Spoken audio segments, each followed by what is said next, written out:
Hello friends, કેમ છો બધા? તો સ્વાગત છે તમારું મારી આ ચેનલ ઉપર. આજ આપણે બનાવશું બપોરની રોટલી વધી હોય તો એનો કેવી રીતે ઉપયોગ કરવો તે. એક ટમેટાને હું આ રીતે મીડિયમ સાઇઝના ટુકડામાં કટ કરી લઉં છું. બનાવવાનું આપણે શાક જ છે, પણ એમાં એક એવી વસ્તુ એડ કરવાની છે કે જેનાથી રોટલી કેમ ખવાઈ જશે તે પણ ખબર નહીં પડે.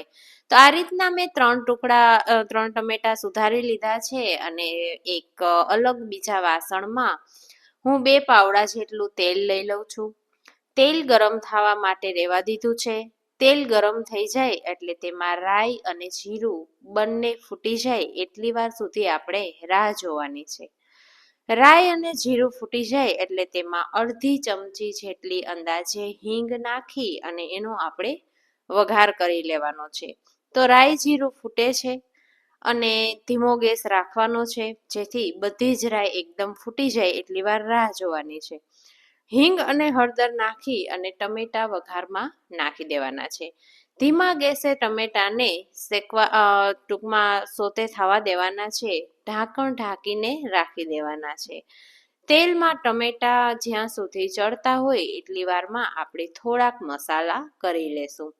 ટમેટાના કટિંગ મેં થોડું ઝીણું કર્યું છે, જેથી જલ્દી કરીને ચડી જાય. તો સ્વાદ પ્રમાણે મેં અહીંયા મીઠું લઈ લીધું છે. અડધી ચમચી જેટલી મેં હળદર લીધી છે. ધાણા જીરું પણ લઈ લેવાનું છે. આ રીતે થોડા આપણે બેઝિક મસાલા જે કરીએ એ કરી અને ગોળ એડ કરવાનો છે. જો તમને ગોળ ના ફાવતો હોય તો તમે ખાંડ અથવા સાકર પણ લઈ શકો છો. ગોળ એડ કરવાથી અને મીઠું એડ કરવાથી ટમેટા ઝડપથી એકદમ ઓગળી જશે અને ચડી જશે. ડુંગળીનો એક મીડિયમ સાઇઝની ડુંગળી લીધી છે મેં, જેને હું અહીંયા આદુ ખમણવાની ખમણીમાં ખમણી લઉં છું. એટલી વાર સુધીમાં ટમેટા ઝીણા ઝીણા સુધારેલા છે તો એ ચડે છે સરસ. તેલ પણ સરસ ઉપર આવી ગયું છે. મીઠા લીમડાના 2 પાન અને 1 ચમચી જેટલી ઈ ડુંગળી જે છે એ આમાં એડ કરી દેવાની છે. જે દેખાશે નહીં શાકમાં, પણ ટેસ્ટ એટલો સરસ બનશે કે ટમેટાનું શાક ખાવ છો એવું લાગશે પણ નહીં. થોડી લસણવાળી ચટણી અને થોડું લાલ મરચું પાવડર અને 1 ચમચી જેટલું ધાણા જીરું લીધું છે. આ બધું જ ધીમા ગેસે મારે હજી રહેવા દેવાનું છે. ટમેટાના ટુકડા છે એ રીતના જો ડુંગળીના ટુકડા કરશું તો પણ ચાલશે, પણ આ એક સરપ્રાઈઝ વસ્તુ છે જેનાથી ટેસ્ટ ખૂબ સારો આવશે, એટલે મેં અહીંયા એને આદુ ખમણવાની ખમણીમાં ખમણેલું છે. તો સરસ કલર આવી ગયો છે ચટણીનો અને આ રીતે બધું જ મિક્સ કરી લેવાનું છે.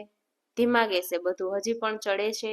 થોડી વાર એમને ઢાંકણ ઢાંકીને જ મેં ચડવા દીધું છે બધું, અને હજુ એ પણ ઢાંકણ જ ઢાંકી અને રહેવા દીધું છે. એક ટુકડો મોટો દેખાતો હતો છે ડુંગળીનો, એ પણ મેં હટાવી દીધો છે.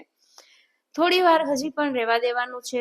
થોડી વારે હું ઢાંકણ ઉતારી અને જોઈ લઉં છું સરસ બબલ્સ થાય છે.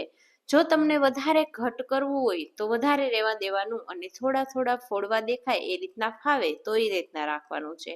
બનાવવાનું શાક જ છે, બહુ આગળ પડતો રસો લેવાનો નથી, કારણ કે રોટલી વધેલી છે એનો કેવી રીતે ઉપયોગ કરવાનો છે તે આપણે જોવાનું છે.